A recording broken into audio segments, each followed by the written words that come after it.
जय जय श्री हरिवंश।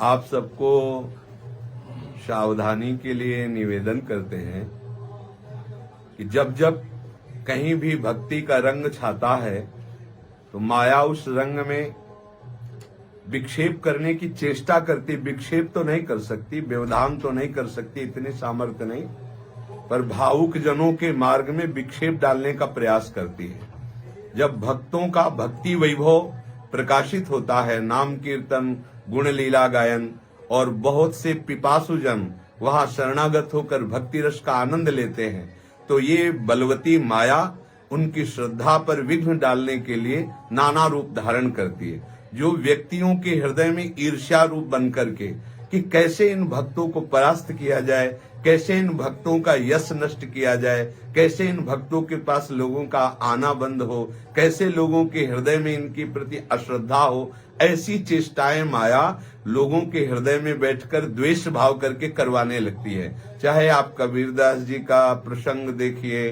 चाहे आप मीरा जी का प्रसंग देखिए, चाहे आप नरसिंह मेहता का प्रसंग देखिए, तो ये जो माया है ये सबसे पहले बुद्धि में आकर के मत्सरता और ईर्ष्या रूप धारण करके भक्त द्रोह रूपी महाअपराध प्रकट करती है।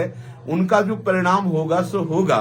अपने लोगों को अपने श्रद्धा और विश्वास को दृढ़ रखना है।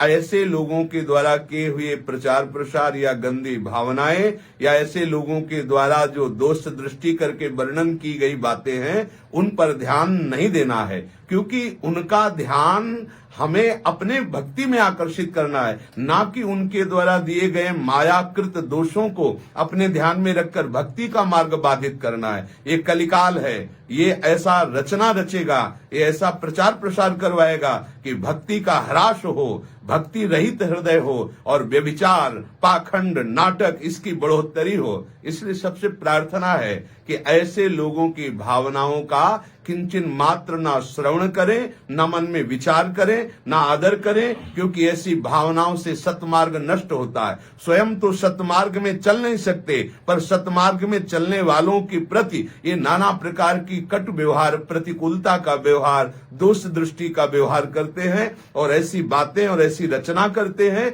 जिससे लोगों के हृदय में संतों के प्रति अश्रद्धा हो। इसलिए आप सबको निवेदन करते हैं कि सावधान होकर आप प्रभु से प्रार्थना कीजिए कि वो आपको ऐसी दृष्टि प्रदान करें कि आपकी श्रद्धा और भक्ति को कदापि कोई भी माया के आचरण वाले छल न सके, आपकी भक्ति में विरोध न कर सके। आप सावधान रहिए। ये तो एक साधारण सी बात है, ऐसी न जाने कितनी बातें प्रकट होती संतों के जीवन में उनको नीचा दिखाने के लिए, जिससे उनके शरणागत जनों के हृदय में अश्रद्धा हो जाए। आप अपने श्रद्धा और विश्वास को पुष्ट रखिए। श्री जी सदैव आपकी सहायता करेंगे। श्री हरिवंश।